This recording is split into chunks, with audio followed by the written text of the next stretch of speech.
प्यार भरा नमस्कार। स्वागत है आप सबका। एक नई शुरुआत करने जा रहे हैं हम आज जबरदस्त तरीके से। आज पहली क्लास है आपकी वोकैब संजीवनी एक्सप्रेस की।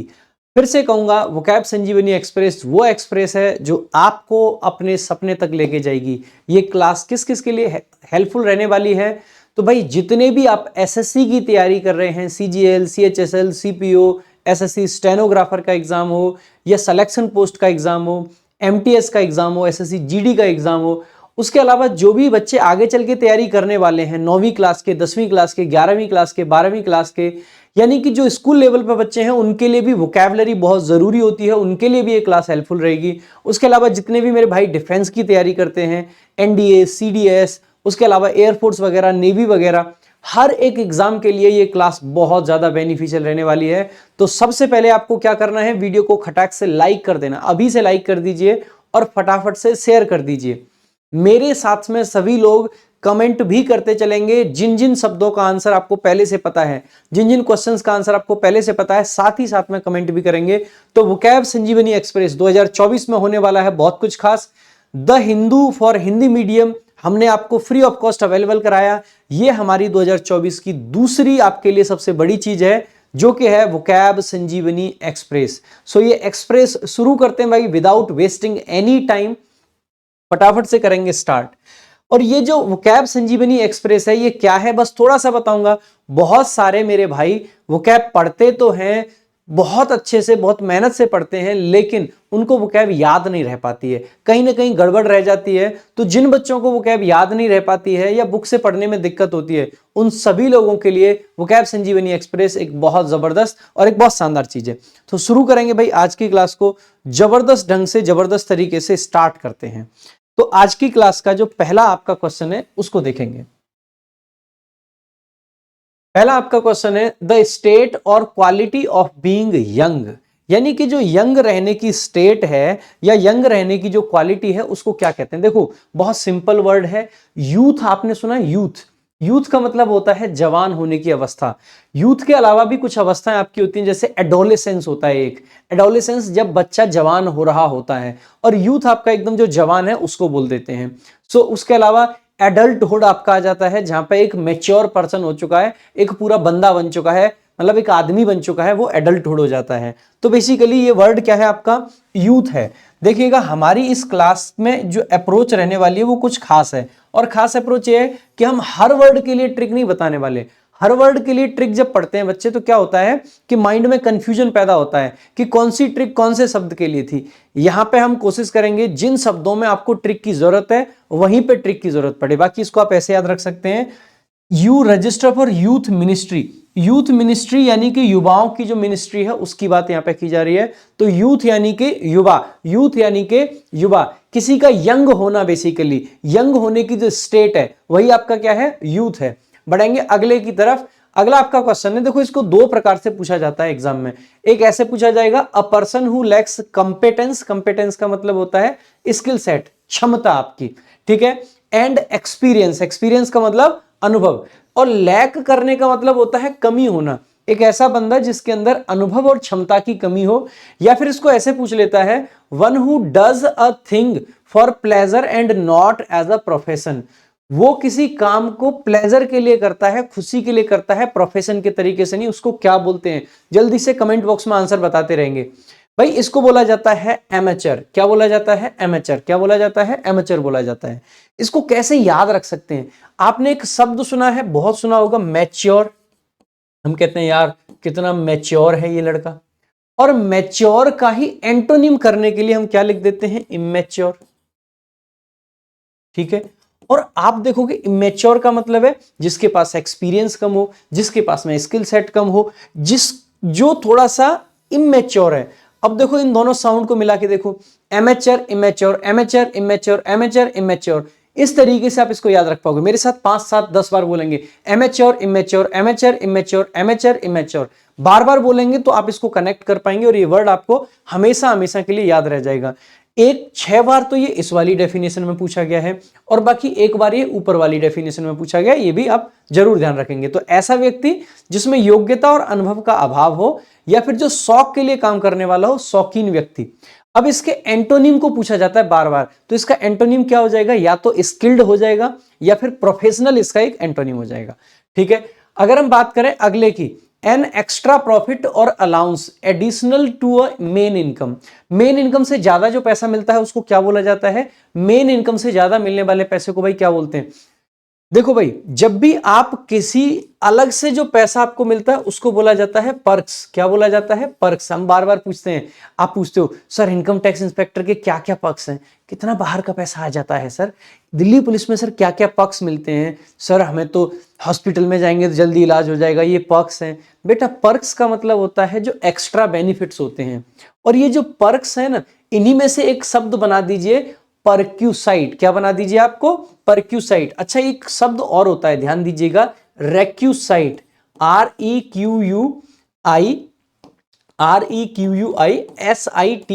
रेक्यूसाइट का मतलब क्या होता है, जरूरी। क्या होता है, जरूरी। और पर्क्स का मतलब क्या होता है, पर्क्स का मतलब होता है बेसिकली जो आपके एडिशनल बेनिफिट्स होते हैं। तो जरूरी वाले एडिशनल बेनिफिट्स आपके क्या कहलाएंगे, परक्यूसाइट। परक्यूसाइट यानी कि पर्क्स, परक्यूसाइट यानी कि पर्क्स। और यहां से एक शब्द और याद रख लेंगे, रेक्यूसाइट। मेरा प्रयास यह है कि क्लास के अंदर डेली आपको 50 से 60 वर्ड्स याद हो जाए। तो requisite, perks, perquisite, requisite, perks, perquisite, perks, requisite, perquisite, perks, requisite, perquisite, perks, requisite, perquisite. तो इस तरीके से आप इसको याद रख सकते हैं। तो जो अतिरिक्त लाभ या भत्ता मिलता है उसी को बोल देते हैं। अगला जो आपका वर्ड है वो है मर्डर ऑफ द किंग। भाई किसी के मर्डर को, किसी की हत्या को बोला जाता है साइड। क्या बोला जाता है, साइड। और राजा की साइड यानी कि राजा की हत्या, तो राजा की मृत्यु अगर करी गई है, मर्डर किया गया है, तो राजा की साइड यानी कि रेजिसाइड।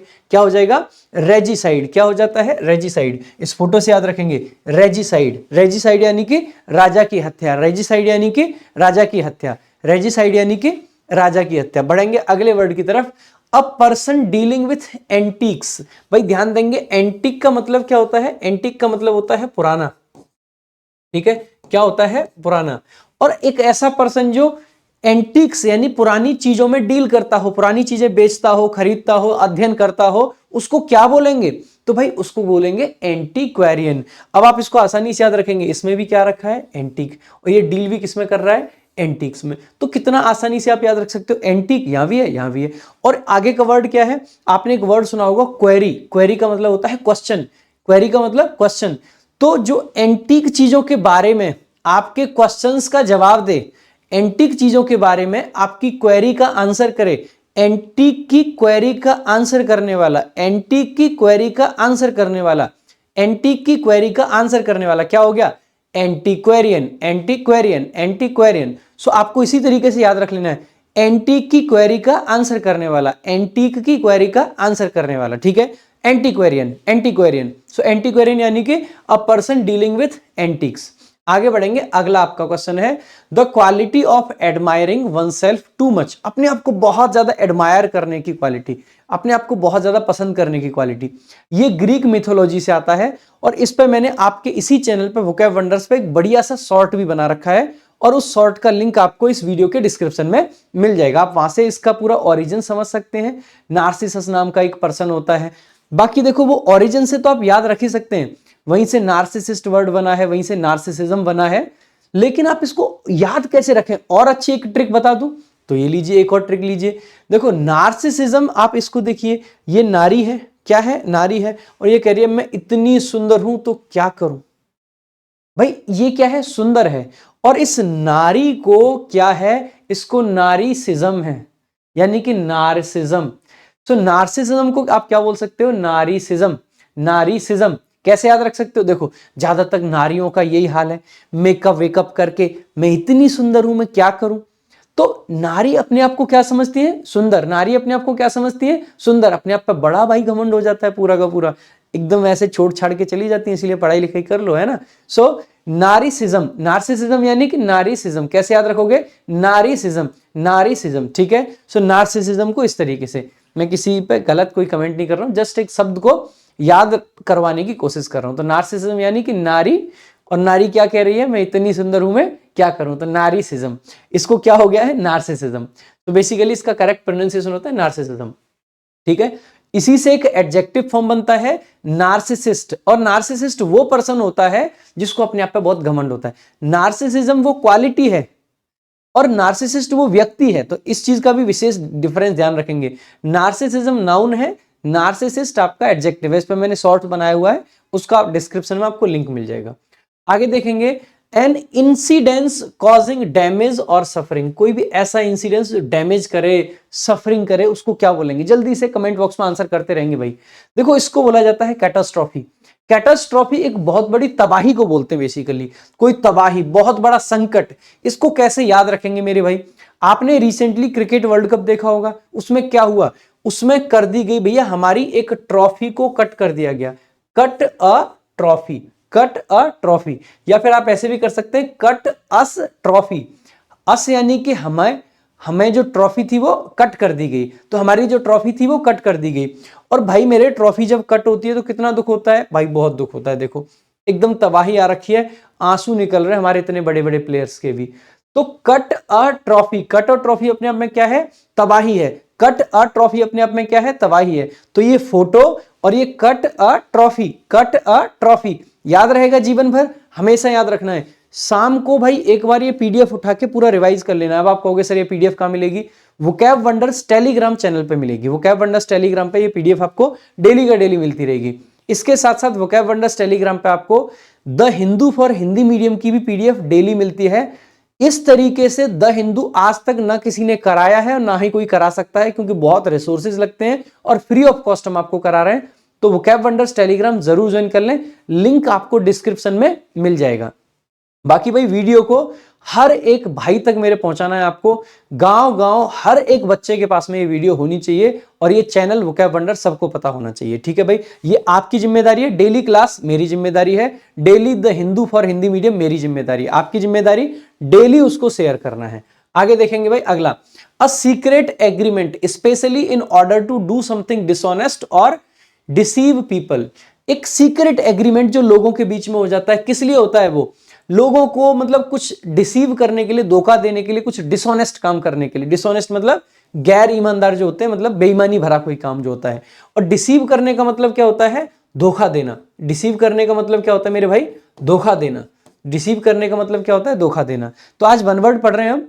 अगली जो हमारी क्लास आएगी उसमें हम सिनोनिम्स पढ़ेंगे। अगली क्लास में क्या पढ़ने वाले हैं? सिनोनिम्स पढ़ने वाले हैं। ठीक है भाई, तो देखो इसको बोला जाता है कल्यूजन। आप इसको कैसे याद रखेंगे?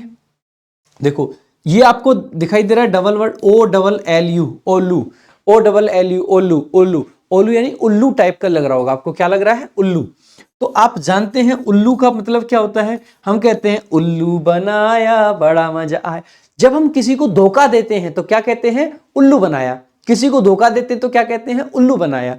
तो उल्लू बनाना और उल्लू जन, जन का मतलब आप सभी जानते हैं जन, जन यानी कि मानव, यानी लोगों को उल्लू बनाने के लिए जो एक लोग षड्यंत्र रचते हैं वही क्या है? कल्यूजन है। वही क्या है? कल्यूजन है। तो कल्यूजन यानी कि उल्लू बनाने की स्कीम। कल्यूजन यानी कि उल्लू बनाने के लिए जब चार लोग इकट्ठा होकर कुछ करें तो वो कल्यूजन है। एक और ऐसा ही वर्ड होता है कॉलिजन। क्या होता है? कॉलिजन होता है। ठीक है, कॉलिजन होता है। ठीक है, उसमें COLLISION होता है। और कॉलिजन क्या होता है मेरे भाई? कॉलिजन का मतलब होता है टक्कर। इसको कैसे याद रखेंगे? कोहली को देख के लग रहा होगा विराट कोहली, कोहली को देख के लगेगा विराट कोहली, और कोहली क्या करता है भाई? सबसे टक्कर लेता है मेरा भाई, पूरे दुनिया में जाके सबसे टक्कर लेके आया है ना। तो कोहली हर किसी से क्या लेता है? टक्कर लेता है। तो कोलिजन यानी कि कोहली वाला काम हो गया। कोलिजन यानी कि टक्कर, कोलिजन यानी कि टक्कर। और कोलू यानी कि उल्लू, और उल्लू वाले का मतलब क्या हो गया भाई? लोगों को बेवकूफ बनाने के लिए रचा गया षड्यंत्र। आगे देखेंगे अगला भाई वर्ड आपका, items in a hidden space. किसी हिडन स्पेस में जो आइटम्स होते हैं उनको क्या बोल देते हैं? देखो बहुत आसानी से आप इस वर्ड को याद रख सकते हैं। या कोई तो हिडन स्पेस की बात करें, या उन आइटम्स की जो हिडन स्पेस में आपके मोबाइल में अक्सर करके आता होगा, जैसे ही आप ब्राउजर से एग्जिट मारते हो, क्लियर कैच, क्लियर कुकीज, ऐसे आता है ना। सो जो क्लियर कैच करके आता है वो कैच को ही बोलते हैं हिडन आइटम्स या हिडन स्पेस। तो हिडन स्पेस जो होती है उसको क्या बोला जाता है? उसको बोला जाता है कैच। क्या बोला जाता है? कैच। इसको कैच नहीं बोलते हैं, एकदम कैच बोलते हैं, कैच। इसमें हल्का च और स का साउंड मिक्स सा रहता है। ठीक है, अच्छा इसको और कैसे याद रख सकते हैं? एक तो आपको बहुत सिंपल सा तरीका है। देखो आपने कैच डाटा को बाहर फेंका और कैच डाटा आपके पीछे खड़ा है, मोबाइल में ऐसा ही तो होता है, आप अभी कैच क्लियर करो, थोड़ी देर बाद फिर से मिल जाएगा वहीं पर डाटा, ठीक है। बाकी इसको और कैसे याद रख सकते हैं, कैच, कैच को देख के ऐसा साउंड आ रहा है कैश जैसा, और कैश को हम कहां रखते हैं, हिडन स्थान पे। भाई कैश को कहां रखेंगे, छुपा के रखेंगे, हिडन स्थान पे, तो कैश यानी कि हिडन स्थान पे रखने वाली चीज, तो आप यहां से भी इसको याद रख सकते हैं। आगे देखेंगे, अ लार्ज बर्ड्स केज, एक बड़ी चिड़िया या बड़े पक्षी का जो केज होता है, जो पिंजरा होता है, उसको क्या बोलते हैं भाई, इसको बोला जाता है एवियरी। क्या बोला जाता है, एवियरी। इसके लिए एक वर्ड और होता है हाइव, ठीक है, क्या होता है, हाइव भी बोल देते हैं इसको, ठीक है, इसको हाइव भी बोल देते हैं। उसके अलावा आपका एक शब्द और होता है जो आपको याद रखना है, दैट इज, हाइव के अलावा एक वर्ड और होता है आपका एपियरी, ठीक है, क्या होता है, एपियरी। और एपियरी वो स्थान होता है जहां पे बीज को रखा जाता है, किसको रखा जाता है, बीज को रखने वाले स्थान को एपियरी बोलते हैं, बीज को रखने वाले स्थान को एपियरी। तो पक्षियों वाले को एवियरी और बीज वाले को एपियरी, पक्षियों वाले को एवियरी और बीज वाले को एपियरी, दोनों वर्ड आपको बहुत विशेष करके याद रखने हैं।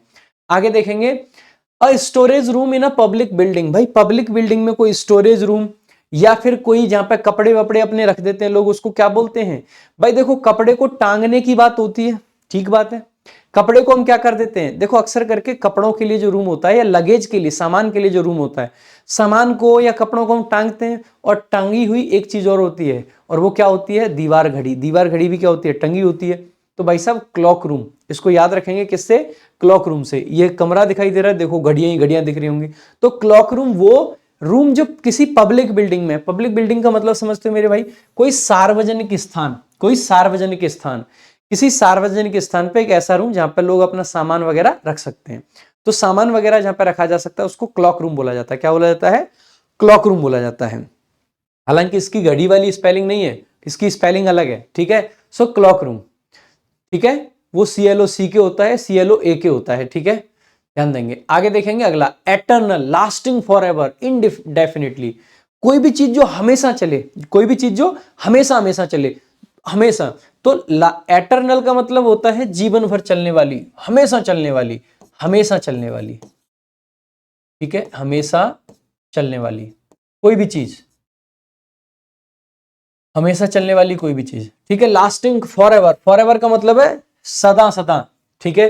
इसको क्या बोलते हैं भाई, क्या बोलेंगे इसको, भाई इसको बोला जाता है परपेचुअल। क्या बोला जाता है, परपेचुअल। क्या बोला जाता है, परपेचुअल। इसको याद कैसे रखेंगे भाई साहब, हमारे जीवन में एक चीज है जो हमेशा चलती है। आप सुबह, जैसे हम सुबह उठते हैं तो अपने मम्मी पापा के, अपने गुरुजनों के पैर छूते हैं। पैर छूना एक रिचुअल है, पैर छूना एक रिचुअल, रिचुअल यानी रीति रिवाज है। पैर छूना एक रिचुअल है जो कि कब तक है, परपेचुअल है। पैर छूना एक रिचुअल है जो कि परपेचुअल है।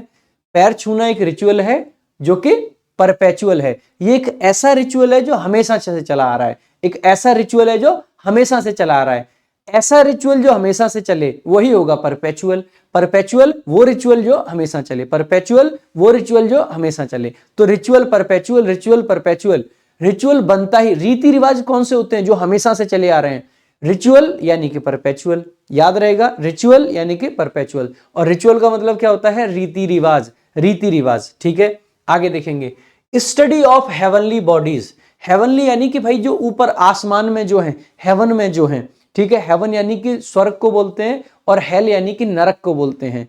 तो ऊपर बॉडीज का मतलब क्या है, जो पिंड वगैरह हैं आपके, ठीक है, उनको क्या बोला जाता है, हेवनली बॉडीज को भाई क्या बोला जाता है, स्टडी ऑफ हेवनली बॉडीज। क्या बोला जाएगा, स्टडी ऑफ हेवनली बॉडीज। भाई स्टडी ऑफ हेवनली बॉडीज को बोला जाता है एस्ट्रोनॉमी। अब देखो दो शब्द होते हैं जो कि हमेशा आपको कंफ्यूज करेंगे। एक तो आपके सामने लिखा हुआ है एस्ट्रोनॉमी, और जो दूसरा होता है दैट इज एस्ट्रोलॉजी, ठीक है। क्या होता है भाई, एस्ट्रोलॉजी, एस्ट्रोलॉजी। अब दोनों वर्ड्स में आपको डिफरेंस ध्यान रखना है। भाई देखो लॉजी में लॉजिक है, लॉजी में लॉजिक है। लॉजिक यानी कि कोई भी रीजन।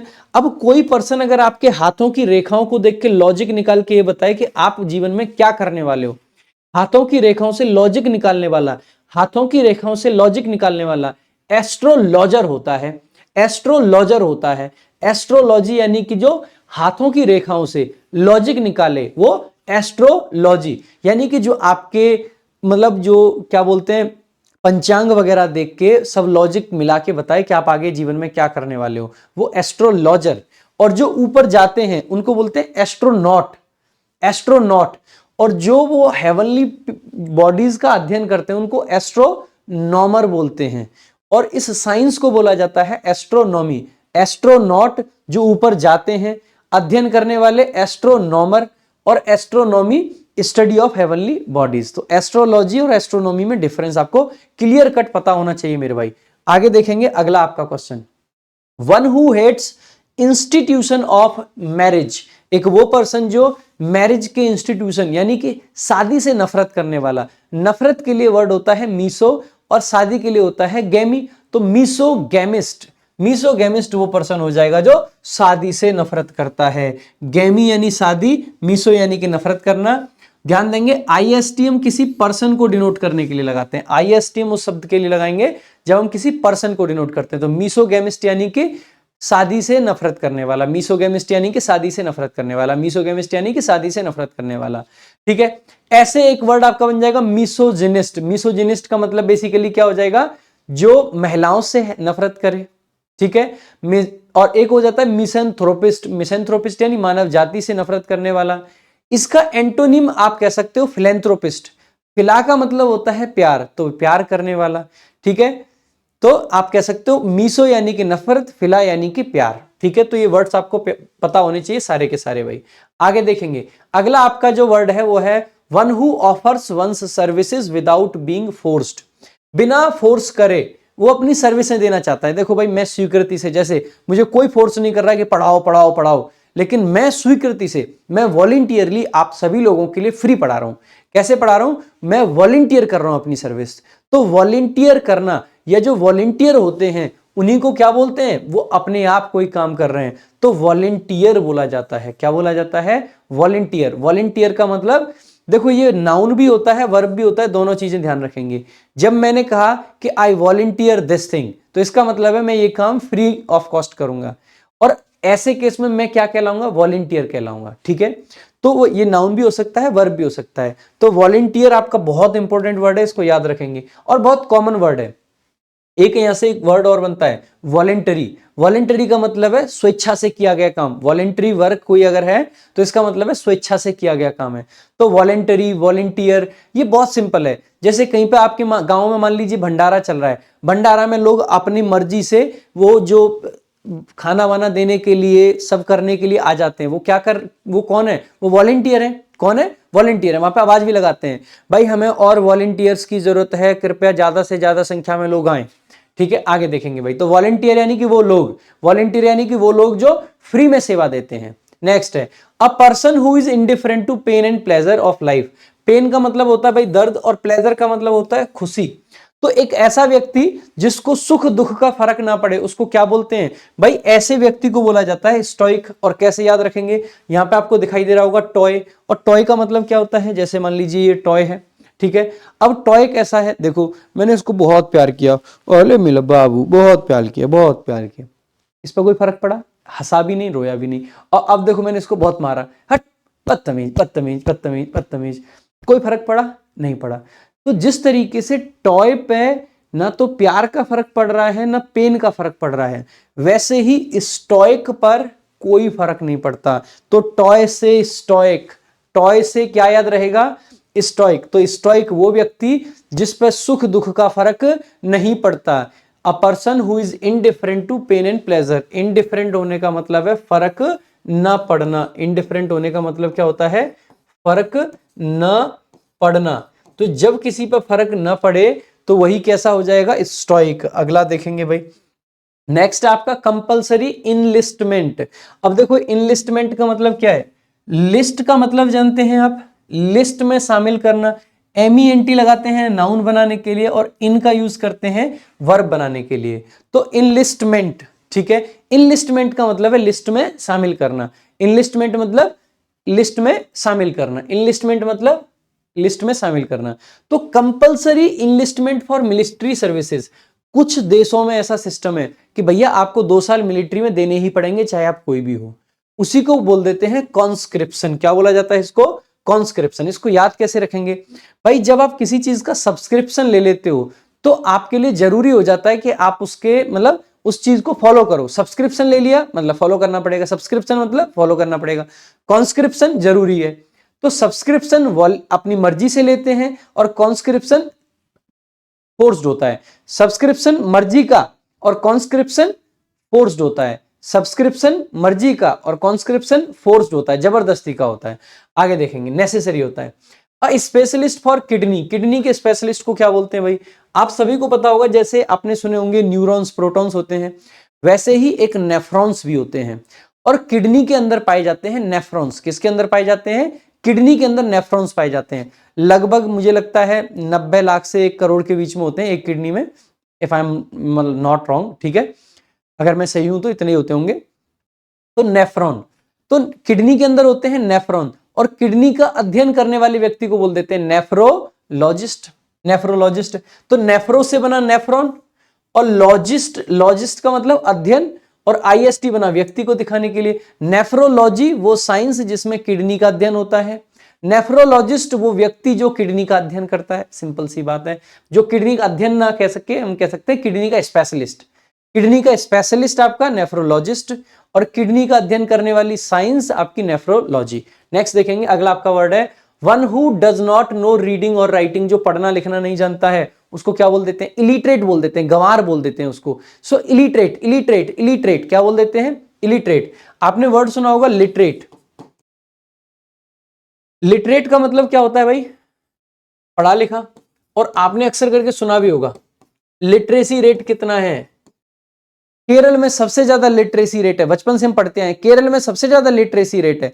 लिटरेसी यानी पढ़ा लिखा, और उसी के आगे अगर IL हमने लगा दिया तो इलिटरेसी हो गया। सिंपल सी बात है। सो इलिटरेसी यानी कि अनपढ़ता, लिटरेसी यानी कि पढ़े लिखे होना, तो इलिटरेट यानी कि जो पढ़ा लिखा ना हो, यानी कि अनपढ़, जो उल्टी किताब पकड़ रखी है इस टाइप से। सो इलिटरेट मतलब अनपढ़। इसके लिए बहुत ज्यादा ट्रिक्स की आपको जरूरत नहीं होनी चाहिए। आगे, containing more words than necessary, कोई भी स्पीच हो सकती है, कोई भी बात हो सकती है जिसमें जरूरत से ज्यादा शब्द हो, उसको क्या बोल देते हैं?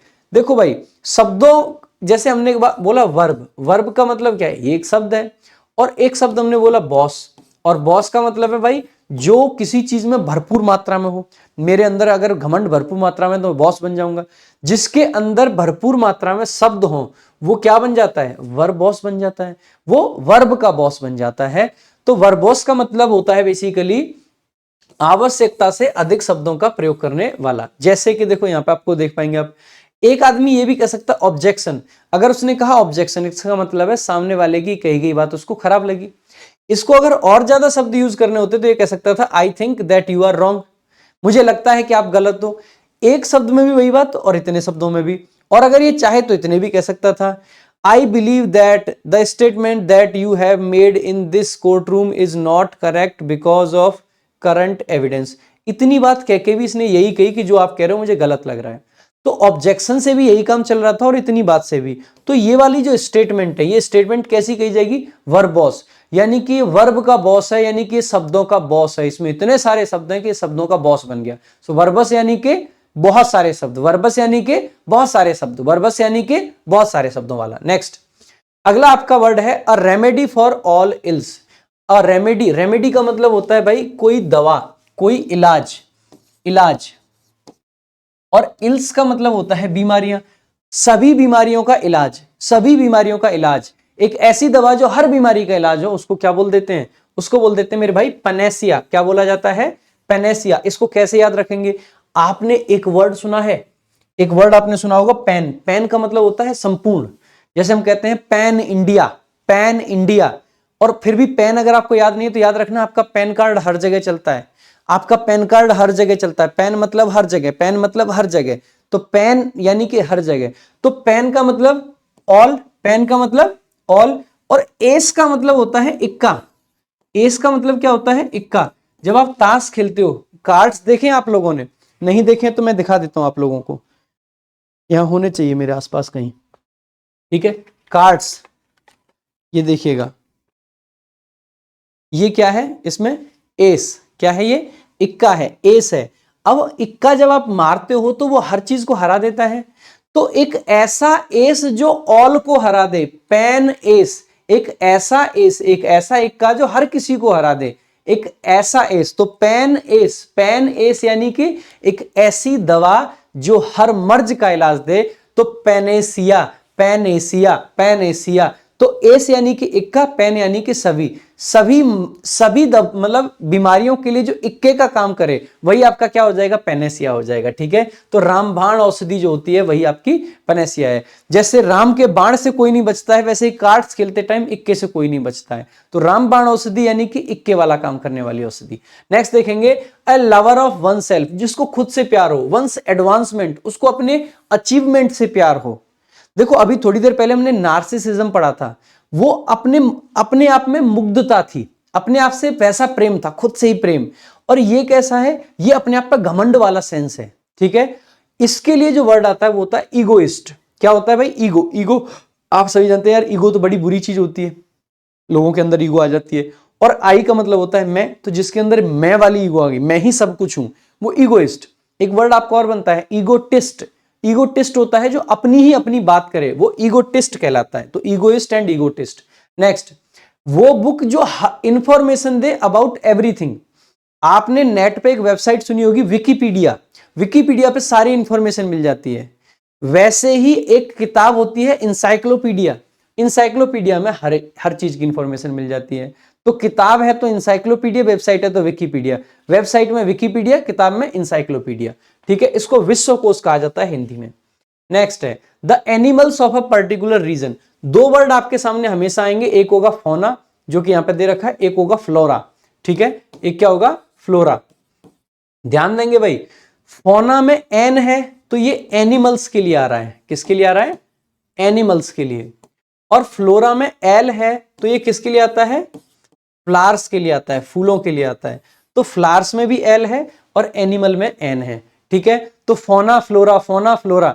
तो फ्लोरा का मतलब होता है पेड़ पौधे कहीं एक जगह के, और फौना का मतलब होता है किसी एक जगह के animals. Next, a person who is never happy with what he has. एक वो पर्सन जो उसके पास जो कुछ भी है वो उससे खुश नहीं है, उसको क्या बोलते हैं। देखेंगे भाई, एक वर्ड आपका दे रखा है यहां पे, क्या, कंटेंट। कंटेंट का मतलब होता है सेटिस्फाइड। ध्यान दीजिएगा, दो तरीके से इसको पढ़ा जाता है। एक होता है कंटेंट, कंटेंट होता है किसी किताब में, जैसे हमने कहा ये हमारी किताब है, इसमें बड़ा जबरदस्त कंटेंट है, तो कंटेंट वो होता है। और कंटेंट का मतलब होता है सेटिस्फाइड, स्पेलिंग दोनों की सेम होती है। और अगर इसके आगे मैल लगा दिया, मैल का मतलब होता है बुरा, गंदा, तो मैल कंटेंट का मतलब ही बेसिकली क्या हो जाता है, एक ऐसा पर्सन जो मतलब ढंग से सेटिस्फाइड नहीं है, मैल कंटेंट है। तो मैल कंटेंट का मतलब, मैल कंटेंट का मतलब जो सेटिस्फाइड ना हो, असंतुष्ट व्यक्ति को मेल कंटेंट बोलते हैं। भाई ये था वोकैब संजीवनी का पेज नंबर 1। कैसी लगी क्लास जरूर बताइएगा। अगर आप लोग बेहतर से बेहतर इस क्लास का आउटकम चाहते हैं तो आप क्या कर सकते हैं, आप अपनी किताब अपने सामने खोल के रखिए, जैसे कि ये किताब है। ठीक है, अगर आप किताब को खोल के रखेंगे तो उससे क्या फायदा होगा, जैसे कि यहाँ पे पहला वर्ड आपने देखा एमेचर। एमेचर का आपको जैसे क्या चाहिए था, ट्रिक चाहिए था, तो आप किताब में ही मेंशन कर सकते हैं। आपको बहुत ज्यादा पीडीएफ के भरोसे या बहुत ज्यादा नोट्स के भरोसे नहीं रहना पड़ेगा। आप सीधे के सीधे किताब से ही इस बात को मतलब नोट कर सकते हैं और पूरी किताब में ही आप अपने नोट्स बना सकते हैं। तो बहुत बढ़िया रहेगा अगर आपके पास किताब हो। अगर किताब आपके पास नहीं भी है तो भी कोई दिक्कत की बात नहीं है, आप क्लासेस रेगुलरली फॉलो करें। ठीक है, रेगुलरली फॉलो करें और भाई कोशिश करें ज्यादा से ज्यादा लोगों तक इस वीडियो को पहुंचाने की। जितना आप सपोर्ट करोगे उतना अच्छा हम आपके लिए बेहतर से बेहतर काम कर पाएंगे। कैसी लगी आपको वीडियो जरूर बताना। बाकी भाई ये किताबें आपकी Amazon फ्लिपकार्ट पे अवेलेबल है अगर आप ऑर्डर करना चाहते हैं। बाकी इस क्लास की पीडीएफ आपको इस चैनल पे मिलेगी वोकैब वंडर्स पे, तो आपको वोकैब वंडर्स टेलीग्राम जरूर फॉलो कर लेना है, लिंक डिस्क्रिप्शन में आपको मिल जाएगा। बाकी ये भी मेरा ही चैनल है इंग्लिश बाय प्रशांत सर, इस पे भी कंप्लीट इंग्लिश की चीजें आपको मिलती रहती हैं। तो क्लास कैसी लगी जरूर बताइएगा, ज्वाइन कीजिएगा टेलीग्राम चैनल, और भाई जितना शेयर कर सकते हैं प्लीज आप सभी लोगों से एकदम हाथ जोड़ के विनती है, रिक्वेस्ट है कि ज्यादा से ज्यादा शेयर कीजिएगा क्लास को, हर बच्चे तक, हर एक भाई तक पहुंचाइएगा। Thank you so much. जय हिंद, जय भारत।